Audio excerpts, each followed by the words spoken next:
वसुदेवसुतं देवं कंसचाणूरमर्दनं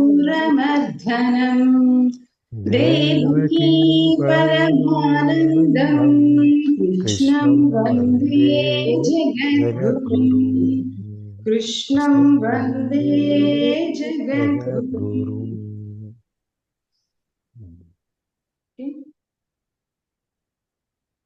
అందరికీ జై శ్రీమన్నారాయణ, జై శ్రీరామ్. అదండి, మనము మొన్న 13వ శ్లోకం అది నేర్చుకున్నాము. 13, 14 ఒక్కసారి మనం చదువుకొని నెక్స్ట్ మనం వెళ్ళిపోతాము. ఓకే,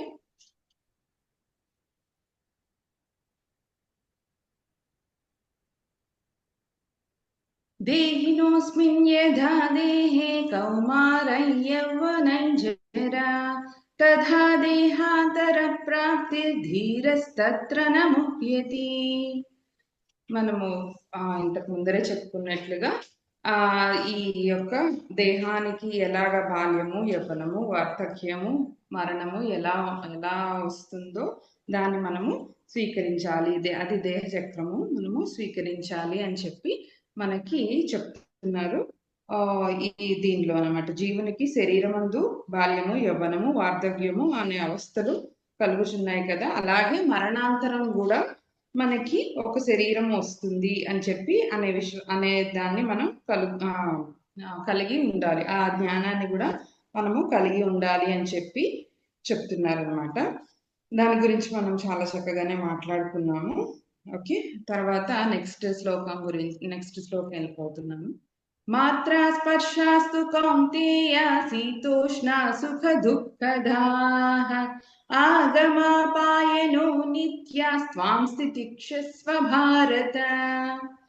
అసలు దీని గురించి ఎందుకు చెప్తున్నారు అనేది మనం మర్చిపోకూడదండి. మనకి అర్జునుడు ఎందుకు చెప్తున్నారంటే, మనకి అర్జునుడు వచ్చి నేను వీళ్ళనందరినీ చంపేస్తాను, వీళ్ళందరూ నా వాళ్ళు అనే మమకారంతో ఆయన యుద్ధం చెయ్యను అని చెప్పి ఏది చేయాలో ఏది చేయకూడదో అనే అనిశ్చయమైన స్థితిలో ఉన్నప్పుడు శ్రీకృష్ణ పరమాత్మని శరణు వేడినప్పుడు ఆయన మనకి శ్రీకృష్ణ పరమాత్మ చెప్తున్నారు అనమాట ఇవన్నీ. అది అప్పటి నుంచి ఆయన నువ్వు ఈ దేహమే మనిషి, ఈ దేహమే సర్వం అని అనుకుంటున్నావు కాబట్టి ఈ దేహంలో నువ్వు ఎలాగ కౌమారం, యవ్వనం అంటే పసితనం నుంచి మళ్ళా యవ్వనంలోకి రావడం, యవ్వనం నుంచి ముసలితనం రావడము ఎలా నీకు కనపడుతూ అది ఎలాగా ఒక సర్కిల్ లాగా నువ్వు అనుకుంటున్నావో అది ఎంత ఎంత ఈజీగా యాక్సెప్ట్ చేస్తున్నావో అట్లే నీ మరణం తర్వాత కూడా నీకు శరీరం ఉంది, నువ్వు వేరు ఆత్మ వేరు అనే ఒక ప్రతిపాదన తీసుకొచ్చారనమాట. దాని గురించే మనకి ఇక్కడ చెప్తున్నారనమాట. ఎప్పుడు అది మనం మనసులో ఉంచుకోవాలి. ఓకే, మాత్రా స్పర్శాస్తు కౌంతేయ శీతోష్ణ సుఖ దుఃఖదాః ఆగమాపాయనో నిత్యాస్త్వాం స్థితిక్షస్వ భారత. ఇంకా చెప్తున్నారు ఆయన. ఏం చెప్తున్నారంటే, ఇంద్రియాలు మనకి ఇప్పుడు మనం ఇక్కడ మనసు వేరు అండ్ ఆత్మ వేరు అండ్ శరీరం వేరు, దేహి వేరు అండ్ దేహాత్మ వేరు అని చెప్పి అనుకున్నాం కదా. ఎప్పుడు రెండుగా స్ప్లిట్ చేశామో మాత్రా స్పర్శాస్తు కౌంతేయ అంటే ఈ రెండు కూడా విషయాది స్పర్శ, శబ్దాది విషయాల వలన మనకు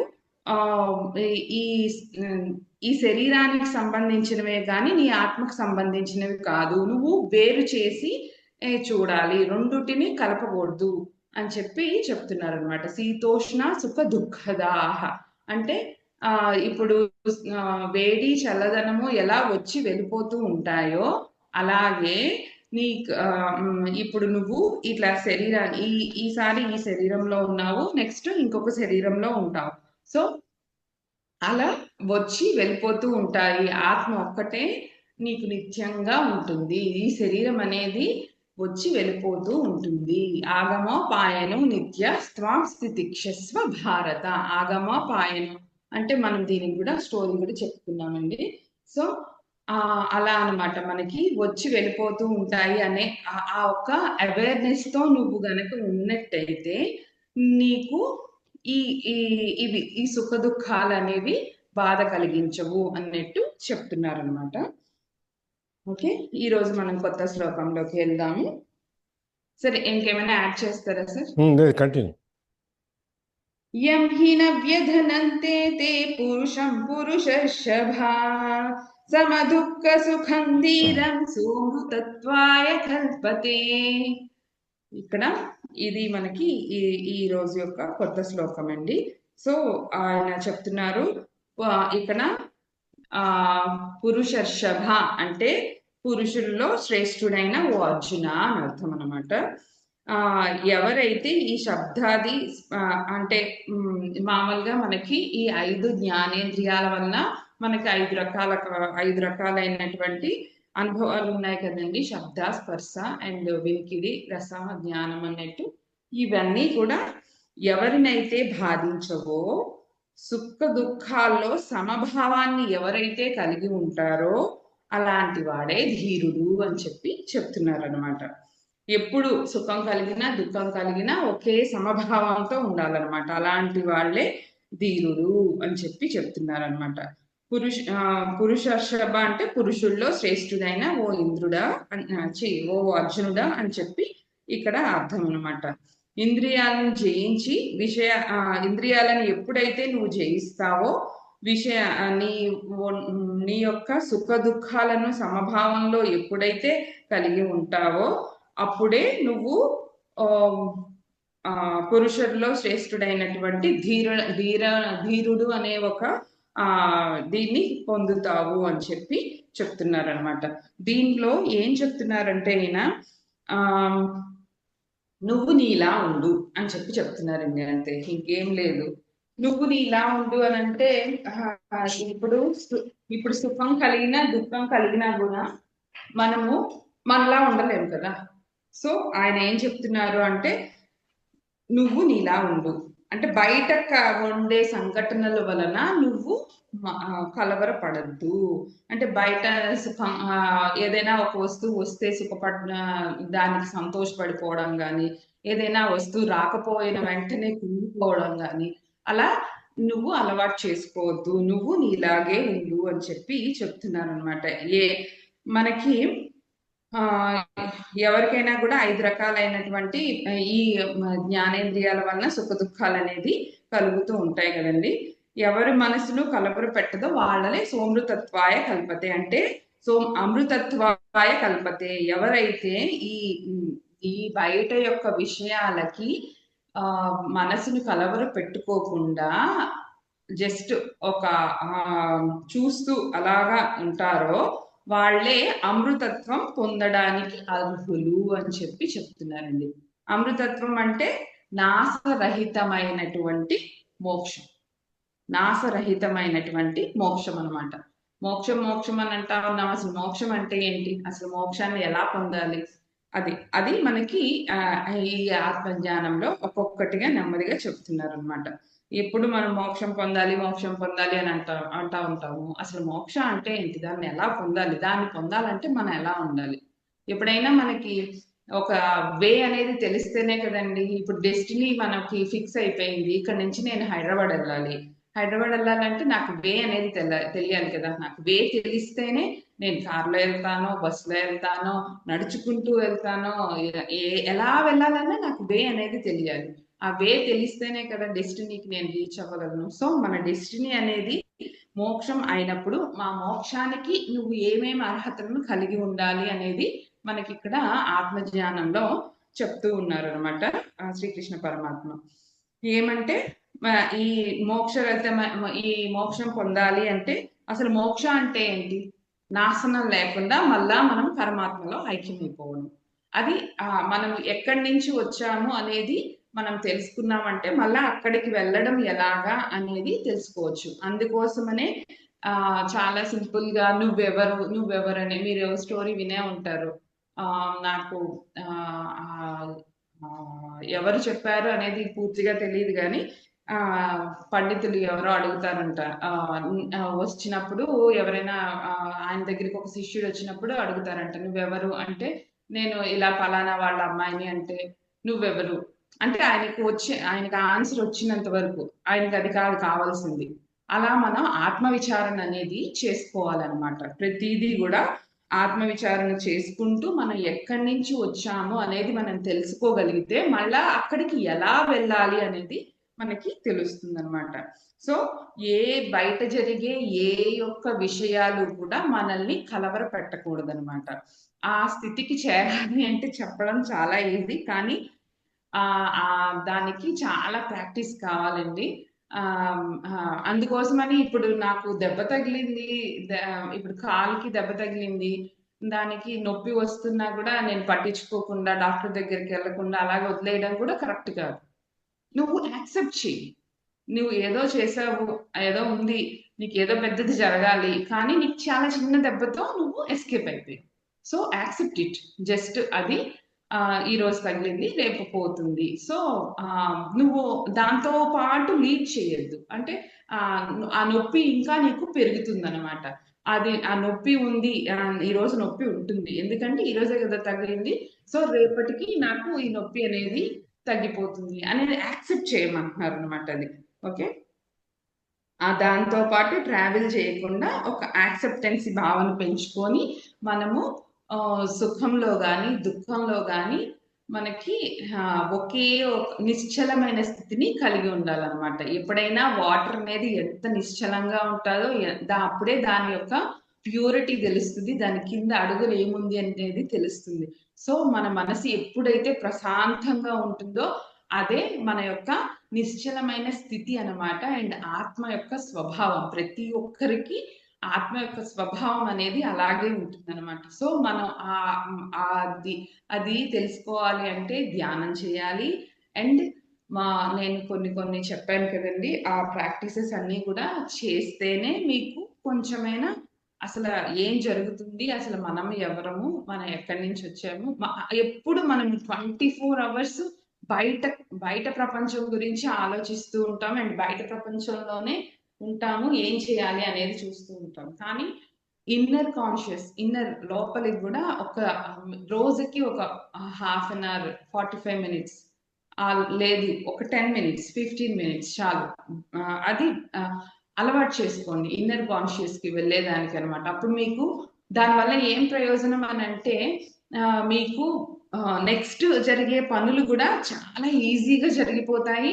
అండ్ మీకు ఇన్నర్ కాన్షియస్ కూడా అవేక్ అవుతుంది అనమాట. సో, రెండు బ్యాలెన్స్డ్ గా జరిగాయి అనుకోండి, అప్పుడు మీరు అనుకున్నవన్నీ జరుగుతుంది. సో, అనుకున్నవి జరగకపోయినా కూడా మనము వెయిట్ చేయాలన్నమాట. అది నెక్స్ట్ వస్తుంది అనమాట. ఓకే. అలాగా ఆ సంఘటన బట్టి ప్రభావితం కాకుండా ఉండాలన్నమాట. ఇప్పుడు ఇక్కడ నేను ఒక స్టోరీ చెప్పాలనుకుంటున్నాను, అందరికి అర్థమయ్యేటట్లు. ఈజీగా ఉంటుంది. ఇప్పుడు అద్దం ఉందనుకోండి, అద్దంలోని ఇప్పుడు మనము రెడ్ డ్రెస్ వేసుకొని నించున్నాము. ఎలా కనపడుతుంది? రెడ్ గా బ్రైట్ గా కనపడుతుంది. లేదు, బ్లాక్ డ్రెస్ వేసుకొని నించున్నాము, బ్లాక్ గా కనపడుతుంది. చాలా మురికి వస్తువుని తీసుకొచ్చి అద్దంలో చూపించాము, అంత మురికిగానే ఉంటుంది. ఇప్పుడు అద్దంకి మురికి అంటిందా? లేదు. ఈ డ్రెస్ కలర్, ఈ బ్రైట్నెస్ అంతా అద్దానికి వచ్చిందా? లేదు. అట్లా నువ్వు అద్దం లాగా అన్నమాట. నువ్వు అది వచ్చి వెళ్ళిపోతూ ఉంటుంది. నువ్వు ఎంత నిశ్చలంగా, ఎంత స్పష్టంగా ఉన్నావో అలాగే ఉండు అని చెప్పి మనకి ఇక్కడ శ్రీకృష్ణ పరమాత్మ చెప్తున్నారన్నమాట. ఓకే. ఆత్మ యొక్క లక్షణాలను ఎలా ఉంటుంది అనేది మనం ఆత్మ యొక్క లక్షణాలను గురించి ఇక్కడ చెప్తున్నారన్నమాట ఆయన. అలాగే మనము ఆత్మ అంటే చిత్ అని అర్థం ఉంది. సత్తు చిత్తు అని అంటారు కదా. ఇప్పుడు దాని గురించి కూడా నేను ఫుల్గా చెప్పను, చెప్పి మీకు అర్థం అవ్వదు. కొంచెం కొంచెం నెమ్మదిగా ఒక్కొక్క శ్లోకంలో వస్తుంది. సో, మనం పోను నెమ్మదిగా నేర్చుకుందాం. ఓకే. ధీరుడు, ఇక్కడ ఇంకొక విషయం మనం మాట్లాడుకోవాల్సింది ఏమి అని అంటే, ధీరస్తత్రణ ముహ్యతే అంటే ధీరుడు అని చెప్పి చెప్తారనమాట. సమదుఃఖ సుఖం ధీరం సోమృతత్వాయ కల్పతే. సమదుఃఖం, సమంగా ఉండాలి, దుఃఖంలో గాని సుఖంలో గాని సమంగా ఉండే వాళ్ళని ధీరుడు అంటారు. ధీరుడికి ఏమొస్తుంది? అమృతత్వాయ కల్పతే. అమృతత్వాయ కల్పతే అంటే నాశరహితమైనటువంటి మోక్షం అనేది వస్తుంది అని చెప్పి చెప్తున్నారు అనమాట. ఈయన మొత్తానికి ఏం చెప్పాలి అని అనుకుంటున్నారంటే సమత్వం యోగ ఉచ్యతే, అంటే నువ్వు సమంగా ఉండు అని చెప్పి చెప్తున్నారు అనమాట.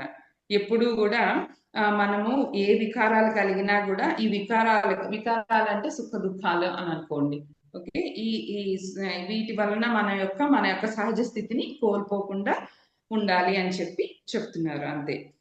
ఓకే సార్, ఏమైనా యాడ్ చేస్తారా సార్? ఏం లేదు, కానీ ఇది మనం వచ్చే స్థిత ప్రజ్ఞత అనే దానికి సరిపోతుంది. మార్పు చెందే లక్షణం లేకుండా నువ్వుగా ఉండు అని చెప్పి చెప్తున్నారు అనమాట. మీరు ఇందాక చెప్పింది అది 2-3 చోట్ల వస్తుంది, నువ్వెవరు అనేదానికి. నేనెవరు నువ్వెవరు అనేదాన్ని మనకు ఒకసారి ఈ ధనుర్మాసం మన పాసురాల్లో కూడా కృష్ణుడి దగ్గరికి వచ్చినప్పుడు ఒక చోట ఒక సందర్భంలో అడుగుతారనమాట, నువ్వెవరు తలుపు తీయమని అడుగుతుంటే నువ్వెవరు అని అడిగినప్పుడు నేను పలానా యశోదా కుమారుడు అట్లా అంతా అలా కాదు అనుకుంటూ చాలా ప్రశ్నలు వస్తాయి దాంట్లో నుంచి. అది కాకుండా ఇంకొక చోట అంటే ఈ సోషల్ మీడియా వచ్చిన తర్వాత ఎవరికి వచ్చిన నాలెడ్జ్ వాళ్ళు ఎవరెవరికి ఆపాదించేసి వాళ్ళు ఇష్టం వచ్చినట్టు రాసేస్తున్నారు. ఇదే శ్రీనాథుడికి కూడా వస్తుంది, ఒకసారి ఒక చోట రాస్తాడు వాళ్ళు. ఆయన ఎక్కడో శ్రీనాథుడు మంచినీళ్ళు తాగడానికి వెళ్తే ఆ ఇంటి ఆవిడ మంచినీళ్ళు ఇచ్చే ముందు నువ్వెవరు అని అడుగుతుంది అనమాట. అంటే నేను శ్రీనాథుడు నీ పేరు, నువ్వెవరు? నేను కవిని, అది నీ వృత్తి. నేను రాజ దర్బార్లో ఉంటాను, అది నీవు అక్కడ నీ స్థలం, అది నువ్వెవరు అని ఈ విధంగా క్వశ్చన్ వేసుకుంటూ వస్తారన్నమాట. అది ఆయన లాస్ట్లో ఆయన ఒక సందర్భంలో సమాధానం, నేను ఎవరో నాకు తెలియదు, నాకు మంచినీళ్ళు ఇస్తే చాలు తల్లి అనే స్టేజ్కి ఆయన దిగిపోతాడు. అట్లా మనం చూసుకోవాలి, మనం తెలుసుకోవాలి అంటే అంత తేలికైన విషయం కాదు. అందుకనే మనకి మ్యాజిక్ బుక్లో కానీ లేకపోతే మన వీటిలో కానీ ఎక్కడ చెప్పినప్పుడు కూడా అద్దం ముందు నిలబడి ముందు నిన్ను నువ్వు చూసుకొని చెప్తాం. అద్దంలో నువ్వు చూసుకుని నీ లోపలికి అలా మన ముఖంలో చూసుకుని ముందు చూసేటప్పుడు మనం అద్దంలో చూడంగానే మనకేం కనిపిస్తుంది? మన ముఖము ఎక్కడ పౌడర్ ఎక్కువ ఉంటుందా, లేకపోతే ఎక్కడ తిలక ఎక్కువ ఉందా, లేకపోతే కాటుక ఎక్కువ ఉందా, లేకపోతే డ్రెస్ ఎక్కడ ముడత వచ్చిందా, ఇవి చూస్తాం మనం. జుట్టు ఎక్కడ రేగిపోయిందా, లేకపోతే ఎక్కడ దిద్దుకోవాలా, సౌందర్య అలా దాంట్లో ఏమేమి చేయాలనేది చూస్తాం మనం. తర్వాత మెల్లగా చూసినప్పటికీ ఇవన్నీ వెళ్ళిపోయిన తర్వాత మనం ఏంటి అనే దాంట్లోకి అప్పుడు ఆలోచనలోకి వస్తాం.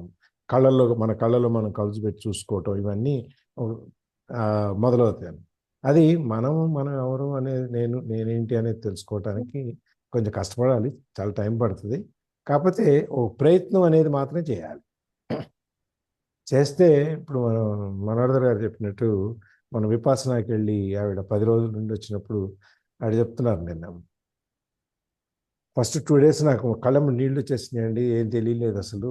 తర్వాత చిన్నప్పుడు ఎన్ని జ్ఞాపకాలు అవి ఇవన్నీ వచ్చేసి అవన్నీ క్లీన్ అయిపోయిన తర్వాత 4వ రోజుకు 5వ రోజుకు స్టెబిలైజ్ అయ్యానండి అని చెప్పి చెప్తున్నారు అనమాట. దాని గురించి నేను ఏదో ధ్యానం గురించి వచ్చినప్పుడు ఇంకెవరు రాళ్ళ మీద ఇద్దరే ఉన్నాం. ఆవిడ చెప్తున్నారు ఇట్లా అయింది, వెళ్ళరండి సార్ మీరు కూడా అని. అది మనం తెలుసుకునే ప్రయత్నం అనేది మనకు ముఖ్యం అనమాట. అది ఇక్కడ మన కష్టం వచ్చినా, సుఖం వచ్చినా, ఆనందం వచ్చినా, సంతోషం వచ్చినా, దుఃఖం వచ్చినా, కాలికి దెబ్బ తగిలినా, పక్కకి దెబ్బ తగిలిన, ఎవరికి ఏది తగిలినా సరే మనం దాన్ని అంతవరకే తీసుకోవాలి.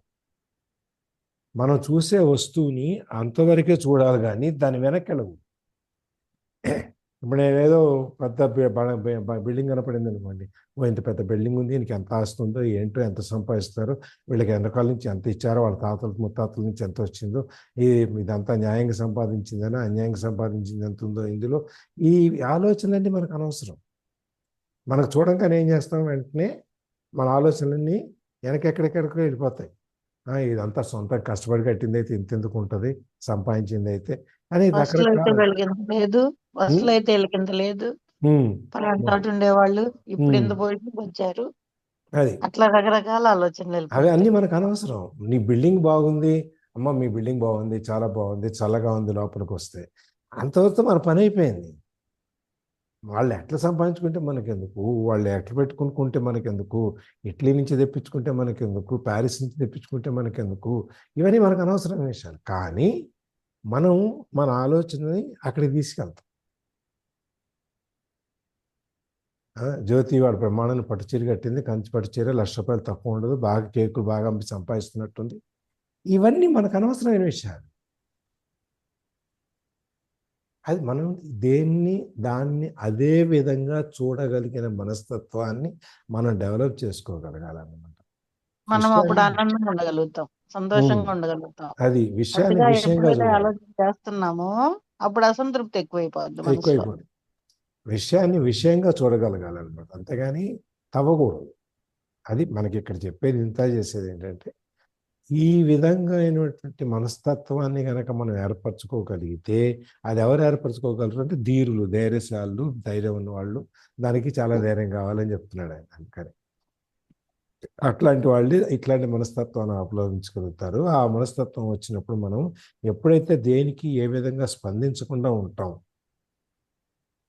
అప్పుడు మనం ఒక నిశ్చల స్థితికి చేరుకుంటే అక్కడి నుంచి మనకి పైన మోక్షం అనేదానికి మరణం లేని చావు, మళ్ళీ పుట్టుక లేని చావు అనేది మనకు వస్తుంది. పునరపి జనం పునరపి మరణం అనేది మనకు అప్లై అవ్వదు అని చెప్పి చెప్పడానికి అనమాట. I think okay Jyothi. Okay sir. ఇక్కడ ఇంకొక విషయం చెప్పుకోవాలి. అది ఏమి అంటే తితిక్ష అని అంటే సహనం కలిగి ఉండడం అనమాట. తితిక్ష అంటే సహనం కలిగి ఉండటం. మామూలుగా రాముల వారికి వశిష్ఠుడు చెప్పిన యోగ వాసిష్టంలో కూడా మొత్తము తితిక్ష దీని గురించే చెప్తారటండి. మొత్తము ఈ ఒక్క వర్డ్ ని బేస్ చేసి ఆ యోగ వాసిష్టం అంతా ఉంటుందంట. అట్లా మనకి ఎప్పుడు కూడా ఆయన ఏం చెప్తున్నారు అంటే తితిక్షని కలిగి ఉండాలి అన్నట్టు చెప్తున్నారు అనమాట. అది కూడా మనం ఇక్కడ తెలుసుకోవాల్సిన ఒక విషయం అనమాట. అండ్ నిత్య అనిత్య వస్తువులను గురించి కూడా ఆయన చెప్తున్నారు. అంటే ఏది నిత్యము అంటే ఆయన ఇప్పుడు ఆత్మ అనేది ఎప్పుడు ఉండేది, ఎప్పుడు నిత్యంగా ఉండేదన్నమాట. అండ్ అనిత్య వస్తువు ఏమి, ఇక్కడ దేహం అనేది అనిత్య వస్తువు, ఇప్పుడు ఉంటుంది అండ్ తర్వాత ఉండదన్నమాట. సో నిత్య అనిత్య వస్తువుల గురించి చెప్తున్నారు. అండ్ దేనిని గురించి దుఃఖించక. ఎందుకు మనకి దుఃఖించద్దు అని అంటే, ఎప్పుడైతే నువ్వు వేరు ఆత్మ వేరు అనేది తెలుసుకుంటావో అప్పుడే నీకు ఆ యొక్క డిటాచ్మెంట్ అనేది వస్తుందన్నమాట. దుఃఖించకుండా ఉండే యొక్క నిశ్చయ స్థితి అనేది వస్తుందన్నమాట. సో అందుకోసమే మనకి ఆయన ఫస్ట్ నువ్వు వేరు అండ్ ఆత్మ వేరు అనే విషయాన్ని చెప్పారు. తర్వాత ఎప్పుడు కూడా మాత్రా స్పర్శాస్తు కౌంతేయ శీతోష్ణ సుఖ దుఃఖదాహ. ఎప్పుడు కూడా నువ్వు దేనికి కూడా సుఖం వచ్చినా దుఃఖం వచ్చినా అదేనండి కంటిన్యూ. మనకి ఈ శ్లోకానికి కూడా సేమ్ కంటిన్యూ అదే వస్తుంది అనమాట.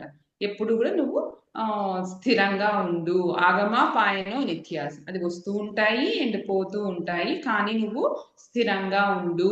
త్వాం స్థితిక్షస్వ భారత అంటే తితిక్ష సహనం కలిగి ఉండు అని చెప్పి చెప్తున్నారనమాట. ఓకే, ఈ సహనం కలిగి ఉండడం వల్ల ఏం ప్రయోజనం అని అంటే ఆత్మ విద్య వస్తుంది అంటున్నారు, బ్రహ్మ విద్య వస్తుంది అంటున్నారు. అవన్నీ మనకి ఎందుకు, మాకేం అక్కర్లేదు అని అనుకుంటే దానివల్ల ఏమి, ఇప్పుడు నీకు ఇహంలో ఏది కావాలన్నా కూడా సహనాన్ని కలిగి ఉంటేనే వస్తుంది. అండ్ పరంలో ఏది కావాలన్నా కూడా ఈ తితిక్ష అనేది చాలా ఇంపార్టెంట్ అయిన వర్డ్ అండి. సహనాన్ని కలిగి ఉండు అని చెప్పి, ఈ సహనాన్ని లేని వాడికైతే జీవితంలో వాడు పైకి రాలేడు అనమాట. సో దేనికైనా ఒక టైం వస్తుంది, దానికి వెయిట్ చేసి ఉండాలి అని చెప్పి చెప్తున్నారు. అండ్ ఈ యొక్క 2-3 పద్యాలను గనక మనం పిల్లలకి అర్థమయ్యే రీతిలో చెప్తే వాళ్ళకి తక్కువ మార్కులు వచ్చినప్పుడు కుంగిపోవడం కానీ, ఎక్కువ మార్కులు వచ్చినప్పుడు పొంగిపోవడం కానీ, ఈ ఆత్మహత్యలు కానీ, ఇవన్నీ కూడా మనం చాలా వరకు నివారించవచ్చు అనమాట. అండ్ మామూలుగా ఇప్పుడు ఆత్మహత్యలు ఎక్కువ, 1 మార్కు 2 మార్కులు మిస్ అయితేనే పిల్లలు అంత కలవరపడిపోతున్నారు. ఎప్పుడు కూడా నువ్వు పైన స్థాయిలో ఉన్నప్పుడు అంటే ఆనందంగా ఉన్నప్పుడు నువ్వు ఆ సమాత్వం కన్నా నీకు లోలో ఉన్నప్పుడు నీకు ఆ సమత్వం అనేది చాలా ఇంపార్టెంట్ అన్నమాట. ఇంకా నువ్వు పైన ఉన్నప్పుడు సమత్వం లేకపోతే కింద పడిపోతావు. కింద ఉన్నప్పుడు సమత్వం లేకపోయిందనుకోండి, ఇంకా నువ్వు ఆత్మహత్య చేసుకునే స్థాయి వరకు కూడా వెళ్ళిపోతావు అన్నమాట. సో తితిక్ష అనేది చాలా ఇంపార్టెంట్. దానికి ఆ తితిక్ష కావాలి అంటే ఆగమో పాయనో నిత్యాస్ అంటే వస్తుంది వెళ్ళిపోతుంది అనే ఒక ఇన్నర్ కాన్షియస్ అనేది ఉండాలన్నమాట. ఇప్పుడు ఆ ఇన్నర్ కాన్షియస్ ఉంది అనుకోండి, అప్పుడు మనకి ఇప్పుడు ఎవరైనా వచ్చి కూర్చున్నారు, మన మన మైండ్ లోనే మన ఫ్రెండ్స్ ఇద్దరం మాట్లాడుకుంటున్నాం, పెద్ద ఆయన ఒకరు వచ్చారనమాట. అది ఫస్ట్ తను ముందరే చెప్పింది, మా మామయ్య గారు వస్తున్నారు, నేను మొన్న ఇలా చేశాను, సో నన్ను తిడతారు, నువ్వేమనద్దు గమ్ముగుండు అని చెప్పేసింది తను ఫస్టే. సో ఆయన వచ్చారు, ఒక హాఫ్ అన్ అవర్ ఇలా అలా అని చెప్పి తిట్టారు, అది అయిపోయింది, అంతా అయిపోయింది. అప్పుడు కూడా మనం రియాక్ట్ అవ్వము, ఎందుకంటే మనకు ముందరే తెలుసు. సో అది ఆ అవేర్నెస్ తో ఉండమని చెప్పి చెప్తున్నారనమాట.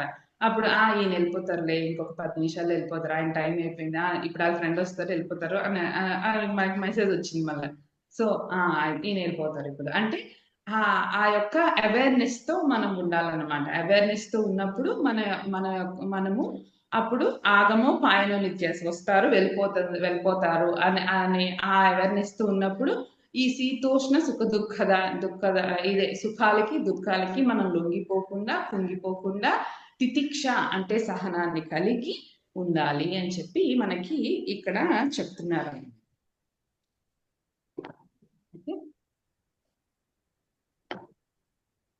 సార్ ఇంకేమైనా యాడ్ చేస్తారా?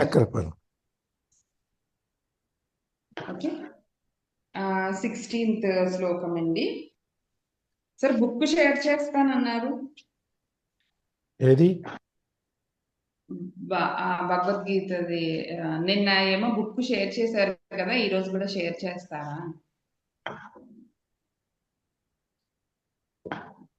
Book sharing sir, book screen లో కనపడేటట్లు. నాసతో 16th శ్లోకము, నాసతో విద్యతే భావో నాభావో విద్యతే సతః ఉభయోరపి దృష్టాంతస్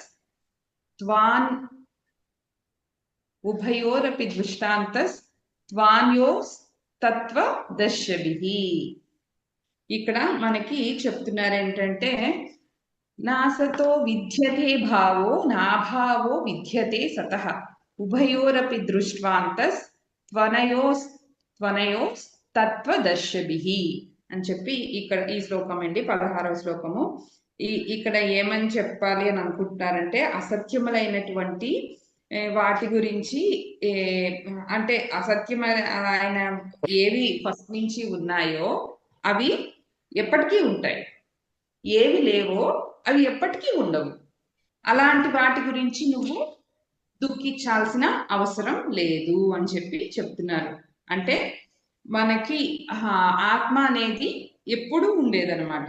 సో ఆ అసత్యములైనటువంటి నామము రూపము అంటే నా పేరు నా దేహము అంటే ఇవి ఎప్పుడూ నశించిపోతుంది. సో దీని గురించి నువ్వు బాధపడాల్సిన అవసరం లేదు. అండ్ ఆత్మ అంటావా, అది స్టార్టింగ్ లోనే ఉంది, ఇప్పుడు ఉంది, అండ్ తర్వాత కూడా ఉంటుంది. సో దీని గురించి కూడా నువ్వు దుఃఖించాల్సిన అవసరం లేదు అని చెప్పి చెప్తున్నారు అనమాట. అసత్యములైనటువంటి నామరూపాలు నశించు స్వభావం కలది. సో అలాంటి దేహాల గురించి ఉనికి లేనటువంటి సత్యమైన వాటిని గురించి మాత్రమే నువ్వు ఆలోచించాలి, కానీ అసత్యమైనటువంటి వాటి గురించి ఆలోచించరు తత్వజ్ఞానులు అని చెప్పి చెప్తున్నారు అనమాట. ఇక్కడ ఒక చిన్న ఎగ్జాంపుల్ ఏం చెప్పాలి అనుకుంటున్నానంటే, ఏవి స్టార్టింగ్ లో ఉన్నాయో అది చివరి వరకు ఉంటుంది, అండ్ ఏది స్టార్టింగ్ లో లేదో, ఏది ఎండింగ్ లో లేదో అది మధ్యలో కూడా లేదు, అంటే వర్తమానం ఇప్పుడు కూడా అది లేదు అని చెప్పి చెప్తున్నారు అనమాట. ఇది అర్థం అవ్వాలి అని అంటే, ఆత్మ యొక్క లక్షణాలను గురించి ఇక్కడ ఆయన చెప్తున్నారనమాట. ఆత్మ అనేది నాశరహితము అని చెప్పి ఆ ఒక్క వర్డ్ని ఎక్స్ప్లెయిన్ చేయడానికి ఆయన ఇంత పాపం కష్టపడుతున్నారు మన కోసము. నాశరహితమైనది ఆత్మ అని చెప్పి ఆ ఒక్క వర్డ్ గుర్తుపెట్టుకుంటే చాలండి, ఎక్కువ కన్ఫ్యూజ్ అవ్వకండి. ఓకే, ఇప్పుడు ఎట్లా అంటే ఒక ఎగ్జాంపుల్ చెప్పాలి అంటే దీనికి కుండ అనేది ఎలా వచ్చింది? మట్టి వల్ల వచ్చింది. మట్టితో చేస్తే కుండ అనేది వచ్చింది. తర్వాత ఏమవుతుంది? మట్టిలోనే కలిసిపోతుంది. సో ఫస్ట్ ఏముంది? మట్టి ఉంది. లాస్ట్ లో ఏముంది? మట్టి ఉంది. మధ్యలో ఉన్న కుండ కూడా మట్టే అని అంటారు అనమాట ఆయన. అలా ఉండాలి అని చెప్పి. అర్థమైందా?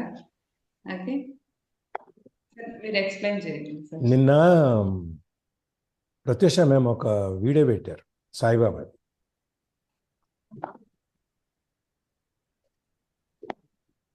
దాంట్లో సాయిబాబా అదే చెప్తారన్నమాట. కుండ గురించి, మట్టి గురించి. మట్టి మొదట్లోనూ మట్టి, తర్వాతను మట్టే అంతా పోయేది. మనం కూడా అంతే. మనం పుట్టక ముందు, పుట్టిన తర్వాత ఈ మధ్యలోనే ఈ శరీరము, ఆకృతి, దానికి అందాలు, దాని సొగగులు, ఆ సొగసులు అన్నీ ఉండేది. తర్వాత వెళ్ళేటప్పటికి ఒంటి మీద ఓ నూలుపో కూడా ఉండదు. వచ్చేటప్పుడు నూలుపో ఉండదు, పోయేటప్పుడు నూలుపో ఉండదు. దీని గురించి ఎందుకు ఇంత ఆతృత నీకు? అది మొన్న పెట్టినట్టున్నారు ప్రత్యక్షం. అది సాయిబాబాది నిన్నే అనుకుంటా. చెప్పాలి అనుకున్నాను. అది హిందీలో ఉంది, కాకపోతే మరి ఎంతమంది విన్నారో నాకు తెలియదు. దాని మీద ఆయన బాబా చెప్తుంటే పక్కన ఏంటో బాబా వింత వింతగా మాట్లాడుతున్నారు, మనకేం అర్థం కావట్లేదు అని ఒక కామెంట్ పక్కన నుంచి వస్తుంది అనమాట.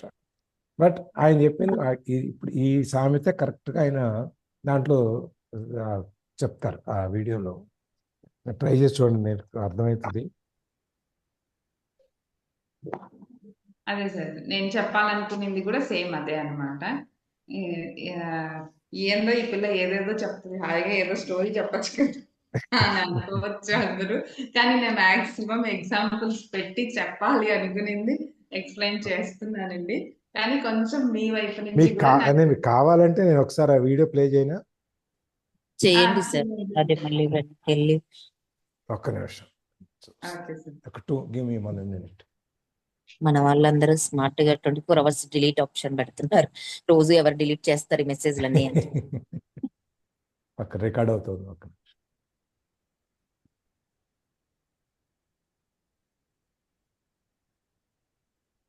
కొత్త వాళ్ళు వచ్చారు సార్. వరలక్ష్మి శ్రీనివాస్ గారు చూశాను, ఇప్పుడే చూశాను. సంధ్య గారు, ఇంకొక సుబ్బారెడ్డి గారు, ఇంక శివారెడ్డి గారు వచ్చి వెళ్ళిపోయారు.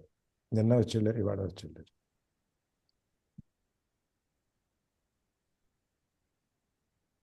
అది ఆయన చెప్పాలి అని అనుకునింది నాశరహితమైనది అని చెప్పి సత్ గురించి. అదే మీరు ఈ శ్లోకంలో కొంచెం ముందుకెళ్తే బ్రహ్మ సత్యం జగన్ మిథ్య, అక్కడి నుంచి కొంచెం ముందుకు వస్తే గనక ఉన్నదాన్ని ఉన్నట్టుగా చూడు, లేనిదాన్ని లేనట్టుగా చూడు, అప్పుడు నీకు మొత్తం ఇదంతా నీకు బోధపడుతుంది అని చెప్పేసి నేను అది ఇందాక నేను చెప్పింది. మీరు ఎదురుగుండా ఉన్నదాన్ని చూడాలి కానీ లేని దాని వెనకాల దాన్ని చూడొద్దని చెప్పాను ఇందాక. అది ఉందన్నమాట అక్కడ. ఉన్నదాన్ని ఉన్నట్లుగానే చూడు, దేనిని ఎంతవరకు చూడాలో అంతవరకే చూడాలి. మీరు తీసుకెళ్ళిందే సార్, అంతే. ఈ రెండు సత్తు అసత్తు గురించి చెప్తారన్నమాట దీంట్లోని. తత్వదర్శి దొరికింది. యా,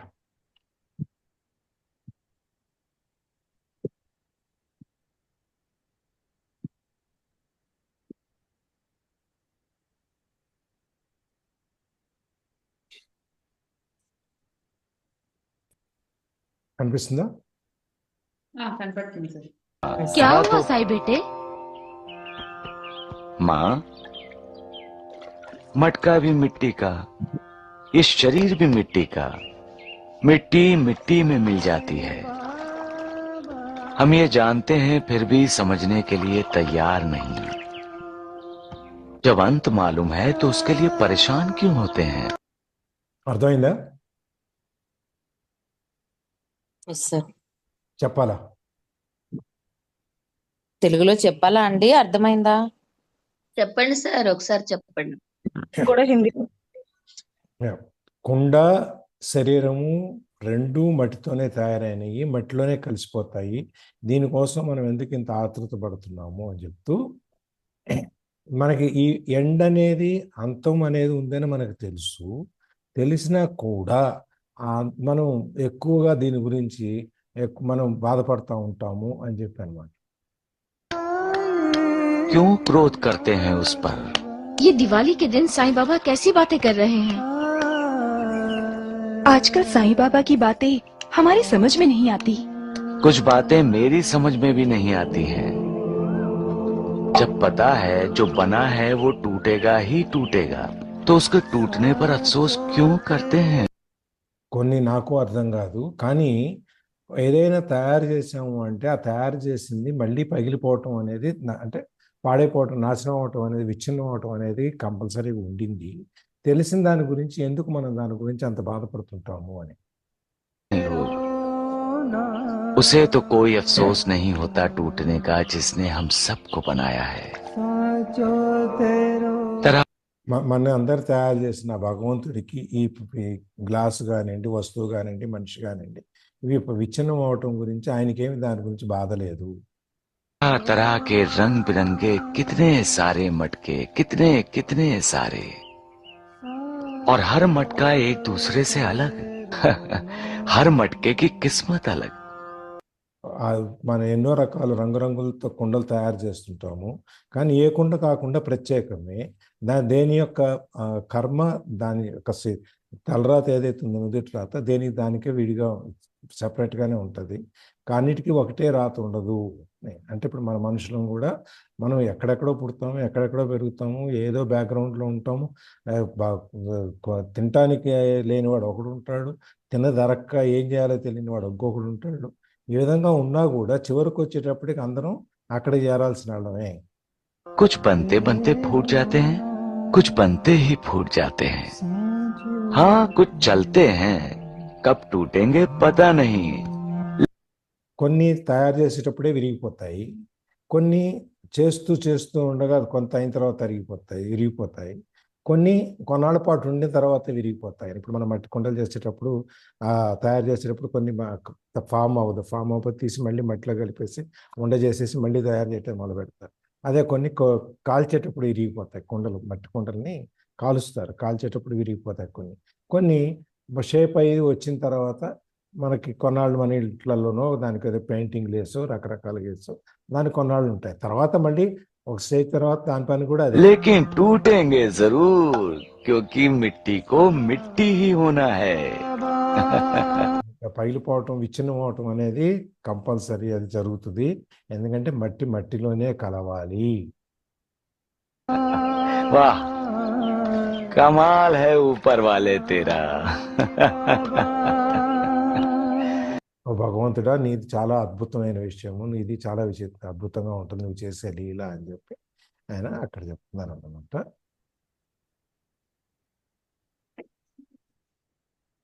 ఇప్పుడు జ్యోతి క్లారిటీ వచ్చింది అనుకుంటే ఇప్పుడు మీరు చెప్పదలుచుకుందాన్ని. అదే సార్, ఇక్కడ ఈ శ్లోకం మొత్తం దాని గురించే చెప్తారండి. నాసతో విద్యతే భావో నాభావో విద్యతే సతః ఉభయోరపి దృష్ట్వాంతస్త్వనయో సత్వదర్శిభిః అని చెప్పి ఈ శ్లోకానికి మీనింగ్ అయితే ఎగ్జాక్ట్ మీనింగ్ అదేనండి. ఏది స్టార్టింగ్ లో ఉందో అది ఎండింగ్ వరకు ఉంటుంది, ఏది స్టార్టింగ్ లో లేదో అది ఎండింగ్ లో కూడా లేదు, అండ్ ఇప్పుడు కూడా లేదు, వర్తమానంలో కూడా లేదు అని చెప్పి చెప్తున్నారు అనమాట. అంటే ఫస్ట్ కుండ ఉంది అండ్ లాస్ట్ లో ఫస్ట్ మట్టి ఉంది అండ్ లాస్ట్ లో కూడా మట్టిగానే ఉంటుంది అనమాట. మధ్యలో వచ్చింది కుండ వచ్చింది అండ్ అది మళ్ళా కుండలో కూడా మట్టే కదా ఉంది, కుండలో ఉన్నది కూడా మట్టే కదా. సో అది మనము తెలుసుకోవాలి. అంటే ఈ దేహాలు అనేది మారుతూ ఉంటుంది, కానీ నీ ఆత్మ అనేది స్వచ్ఛమైనది, నాశరహితమైనది, ఎప్పుడు ఉండేది. సో నువ్వు ఈ దేహాలతో ఇవే నా వాళ్ళు అని అనుకొని నువ్వు యుద్ధం చేయకుండా ఉండడం కరెక్ట్ కాదు అన్నట్టు ఆయన చెప్పాలి అనుకుంటున్నారండి ఇక్కడ. భగవంతుడు ఆత్మ ఆత్మ ఇక్కడ రెండు దోషాలు జరిగాయి అనమాట. ఏంటంటే ఉన్న భగవంతుడినేమో లేదని అనుకోవడం అనమాట, లేని జగత్తుని ఉందని అనుకోవడం, ఈ ప్రపంచమే ఉంది ఆత్మ లేదు అని అనుకోవడము ఒక దోషం. అండ్ ఈ అంటే ఆత్మ ఉంది అని మనం తెలుసుకోవాలి, అండ్ దాని యొక్క లక్షణాలను కూడా మనం తెలుసుకోవాలి అని చెప్తున్నారు అనమాట. ఇక్కడ బ్రహ్మ సత్యం అండ్ జగత్ మిథ్య అనే ఒక వాక్యాన్ని గురించి ఆయన చెప్పాలి అని అనుకుంటున్నారు అనమాట. బ్రహ్మ అంటే ఇక్కడ వచ్చి ఆత్మ అని అన్నట్టు అర్థమండి. అండ్ నథింగ్ బట్ అందరము కూడా ఇన్నర్ లో అంటే ఆయన యొక్క స్వరూపాలమే. అండ్ మనం ఎప్పుడైతే ఇవి మళ్ళీ వెనక్కి వెళ్ళండి ఒక్కసారి, ఈ శ్లోకం నుంచి మళ్ళీ వెనక్కి వెళ్తే మీకు ఈ ఎప్పుడైతే ఈ దుఃఖాలను అండ్ సుఖాలను సమంగా చూసి ఎప్పుడైతే మనం ధీరత్వాన్ని పొందుతామో అప్పుడు మనకి ఆ యొక్క బ్యాలెన్స్ కలిగి అప్పుడు మనము ఆత్మస్థితికి వెళ్తాం అనమాట. సో మనం ఎక్కడి నుంచి వచ్చామో తెలుసుకొని మళ్ళీ అక్కడికి ఎలా వెళ్ళాలి అనే దాని గురించి చెప్తున్నారు అనమాట.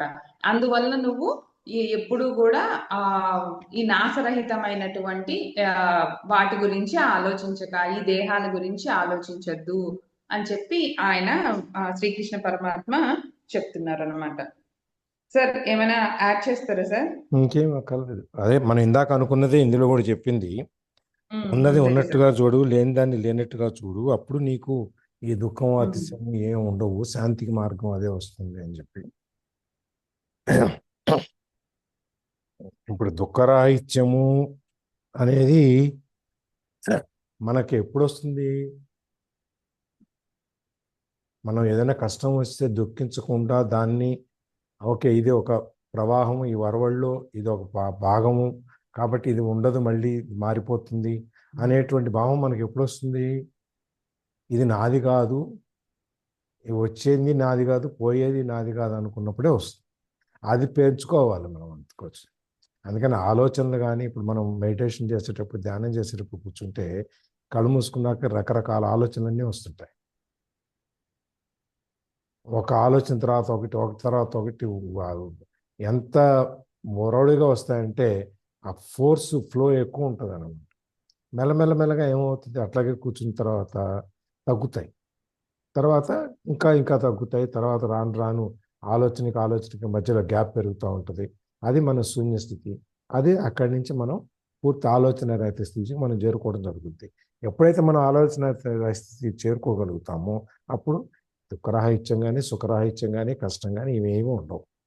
అందుకని చెప్పి మనకు చెప్పేది మనం ఒకటి దేన్ని దానిగా చూడగలిగేటటువంటి మనస్తత్వాన్ని మనం కనుక దాన్ని పెంచుకోగలిగితే మిగిలినవన్నీ తేలికైపోతాయి.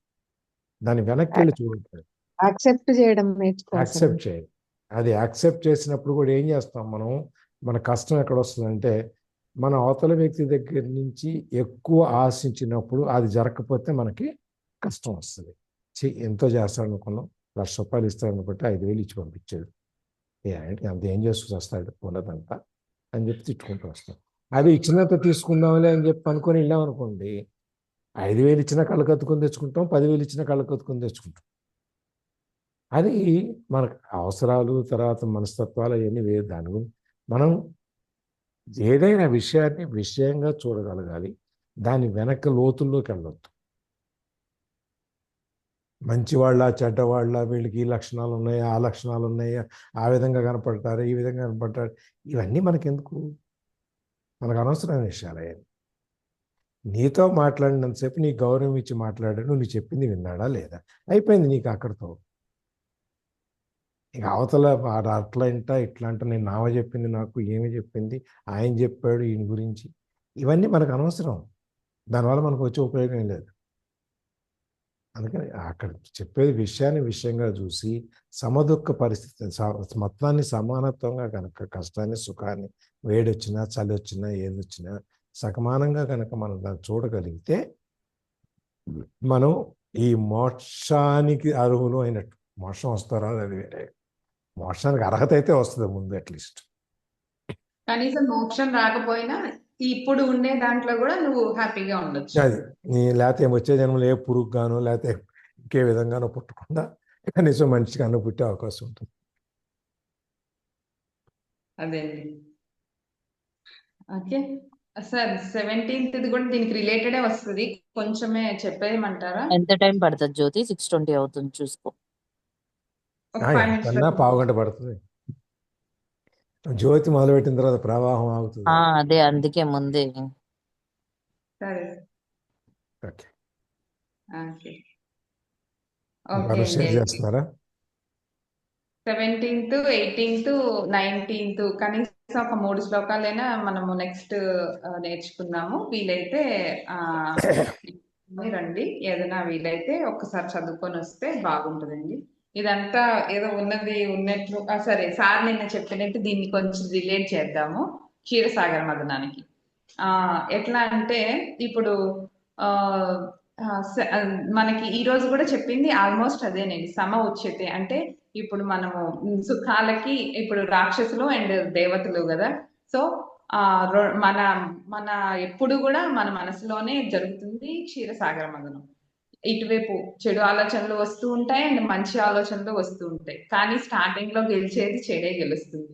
ఎప్పుడైనా ఏదైనా ఉంది, నిన్ను ఒకరు ఏదైనా అన్నారు అంటే నిన్ను తిట్టారు కదా, సరే ఫస్ట్ వచ్చే థాట్ ఏంటి? నువ్వు వాళ్ళని ఈరోజు తిట్టేసి ఎక్కడి నుంచి ఏదైనా పర్వాలేదు, నువ్వు వాళ్ళని ఒక మాట అనేయాలా అని చెప్పి, అప్పుడు ఆ క్షీరసాగర మదనం అంటే చెడు మంచికి జరిగే ఆ యొక్క దాంట్లో మన మనసులోని అబ్జర్వ్ చేస్తే ఒక్కసారి థింక్ చేస్తే గనక అప్పుడు మళ్ళా మనకి రియలైజ్ అవుతాం అనమాట. ఒక మాట వాళ్ళని అనడం వల్ల మనకేం వస్తుంది, వాళ్ళకంటే లేదు మనకైనా ఉండాలి కదా అనే ఒక సమ ఉచ్యతే. అంటే మేరు పర్వతం దగ్గర ఉండాలండి మనం, అంతే.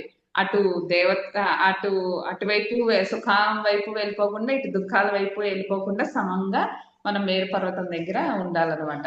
క్షీరసాగర మదనం అనేది మన మనసులో ప్రతి క్షణం జరుగుతూనే ఉంటది అనమాట. మంచికి చెడుకి జరిగే ఒక పోరాటం అనేది. సో అప్పుడు ఆ సమంగా ఉండడం వల్ల ఏం జరుగుతుంది? కళ్యాణం జరుగుతుంది అనమాట. కళ్యాణం అంటే అందరూ హ్యాపీగా ఉండడం. సో అట్లా అనమాట. అందువలన ఎప్పుడు కూడా మనం సమంగా ఉండాలి అని చెప్పి ఎండ్ తో ఎండ్ చేస్తున్నాను. Thank you sir. కథన రంగాన్ని నుంచి కళ్యాణ రంగానికి తీసుకొచ్చింది. ఏదో కనెక్ట్ చేయండి. అది సాటిస్ఫై చెయ్యాలి అని చెప్పి దాన్ని కరెక్ట్ తీగ చేసి ఎక్కడ దొరికిందా దాన్ని ఎటు హల్లికిద్దామా. Okay, nice. జంధ్యాల గల్లిక జిగిజిగి అన్నట్టు. ఇంకెవరైనా షేర్ చేస్తున్నారా? ఇంకెవరైనా షేరింగ్స్ ఉన్నాయా అండి ఈ రోజు క్లాస్ గురించి? సావిత్రి గారు, భవానీ గారు, మనోదర గారు ఏదో చెప్తున్నారు. దీనికి అదే రిలేటెడ్ గా నేను మొన్ననే వెళ్ళొచ్చాను కాబట్టి విపశ్యన. ఇప్పుడు మనము ఇక్కడ బయటంతా బుక్స్ ద్వారా గాని ఎవరు చెప్పినా ఆధ్యాత్మికంతో జత చేసి ఆత్మ పరమాత్మ అని చెప్పడము, కానీ విపశ్యనలో మొత్తము అంటే మతాలు గ్రంథాలు అవి కాకుండా సైంటిఫిక్ గా ఓన్లీ ఇప్పుడు మనం ఎక్కడ ధ్యానం చేసినా ఊహ ఒక వర్డ్ మంత్రం లాగా చెప్తాం, కానీ ఇది ఓన్లీ మనం ఎక్స్పీరియన్స్ చేసుకుంటూ చేయడము. దాని ద్వారానే మనము ఈ కష్ట సుఖాలను తొలగించుకోగలమని ఆ ప్రాక్టీస్ సార్. 10 రోజులు చేయగానే మనకు అంత వచ్చేయడం కాదు, కానీ మనకు కొంచెం నాలెడ్జ్ వచ్చి దాన్ని మనం డెవలప్ చేసుకోవడము. ఆ 10 రోజులలోనే నాకైతే చాలా అంతకుముందు ఎన్ని చదివినా ఎన్ని విన్నా ఆ వినడం మొదలెయడము మనం ప్రాక్టికల్ గా ఉపయోగించలేదు. దాన్ని అలా ప్రాక్టీస్ చేయించాలి కాబట్టి కొంచెము ఇంటికి వచ్చిన తర్వాత, అంతకుముందు ఎక్కడ నొప్పి వచ్చినా ఏదో అయిపోయింది, ఏమైందో అనడం, కొన్నిసార్లు హాస్పిటల్కి వెళ్ళడం మీద ఉండేది. ఇప్పుడు ఏంటంటే ఏదో వచ్చినా కూడా వస్తుంది పోతుంది అంతే, ఆ మైండ్ కి వెళ్ళిపోయాను సార్. చాలా హ్యాపీగా ఉంటున్నాను. ఈ పిల్లలకు కూడా చిన్నప్పటి నుండి మనము చదువు ఈ ఎగ్జామ్ ఆ ఎగ్జామ్ అనేది అది స్కూల్లో ప్రెజర్ చేయడము, పేరెంట్స్ ప్రెజర్ చేయడము, వాళ్ళు లాస్ట్కి వచ్చేసరికి ఎటు కాకుండా అయిపోతున్నారు. ఎగ్జామ్ కూడా రాయలేరు కొన్నిసార్లు టెన్షన్ కి. అలా కాకుండా ఈ ప్రాక్టీస్ ఉంటే వాళ్ళు ఏదైనా తట్టుకొని వాళ్ళకు రాంది కూడా ఎగ్జిబిట్ చేయడానికి అవకాశం అవుతుంది సార్. ఇది మాత్రం కంపల్సరీ ఉండాలి. ప్రతి ఒక్కరు మనము ఇది డెవలప్ చేసుకుంటే ఏదైనా కూడా మనము గెలవగలము.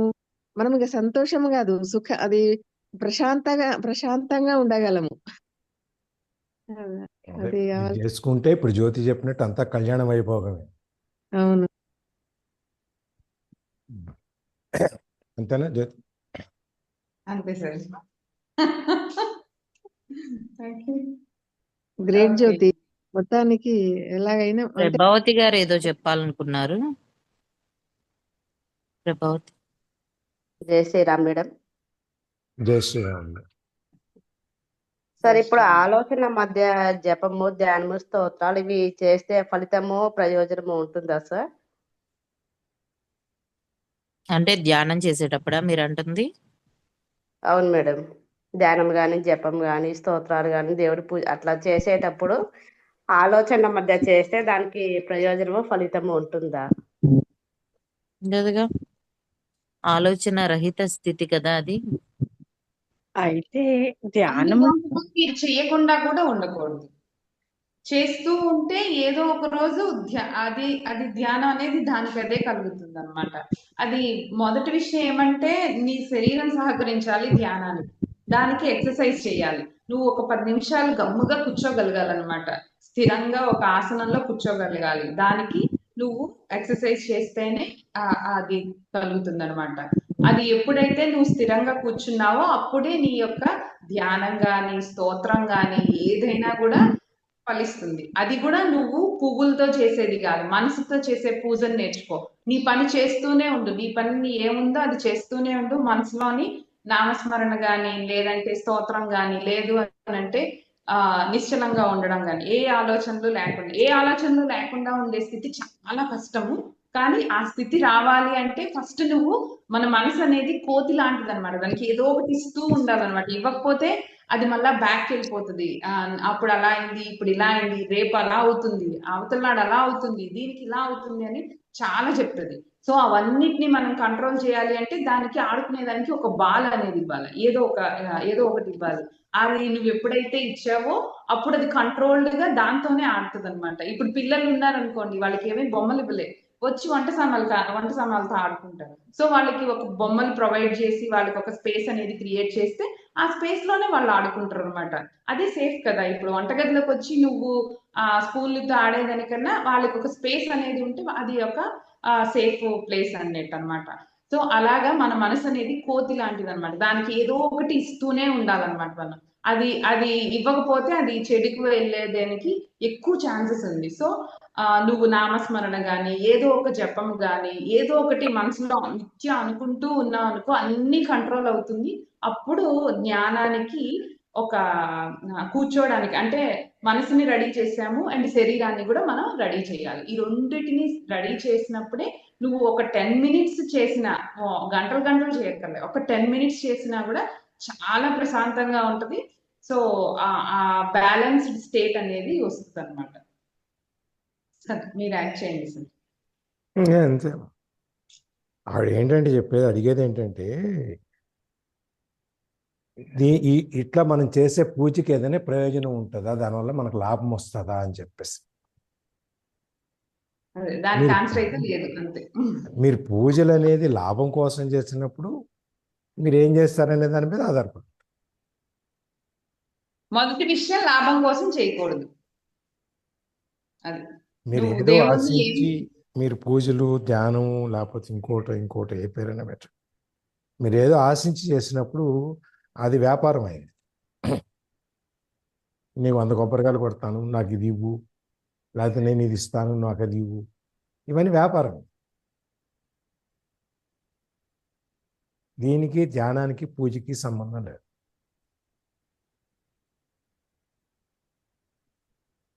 ధ్యానానికి పూజకి రిలేటెడ్ లేదంటారా సార్?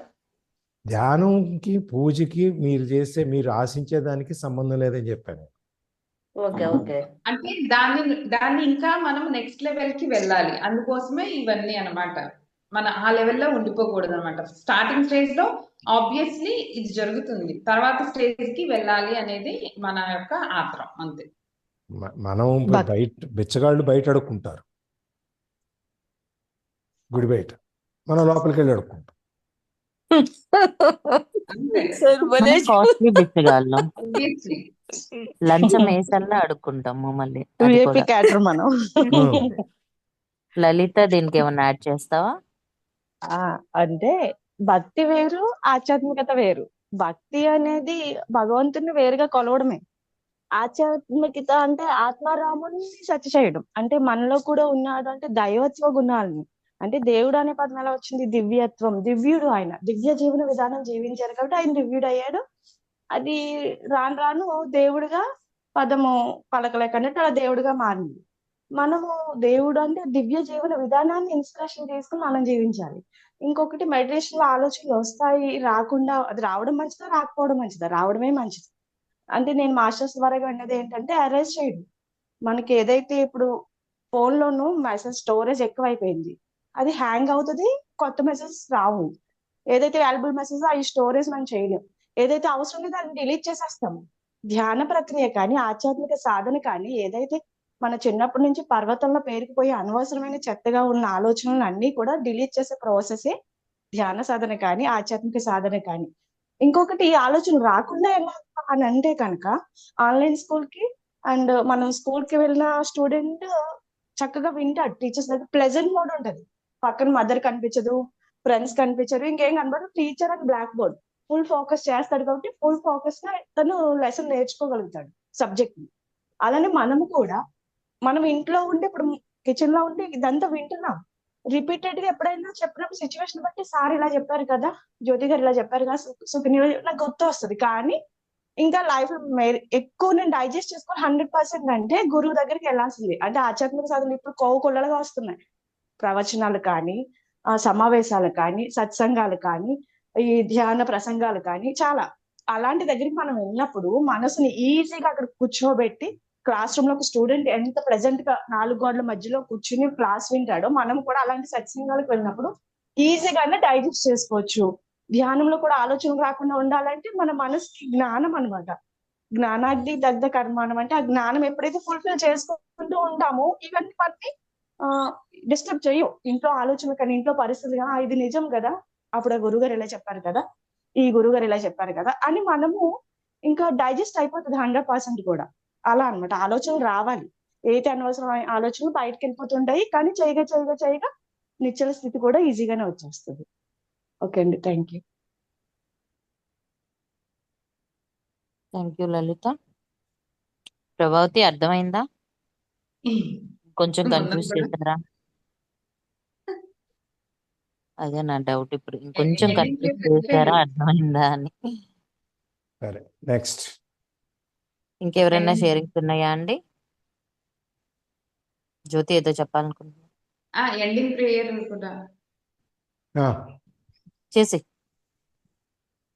యోగేశం సచ్చిదానందం వాసుదేవం ప్రజప్రియం ధర్మ సంస్థాపకం వీరం కృష్ణం వందే జగద్గురుం కృష్ణం వందే జగద్గురుం సర్వం శ్రీకృష్ణార్పణమస్తు. వస్తు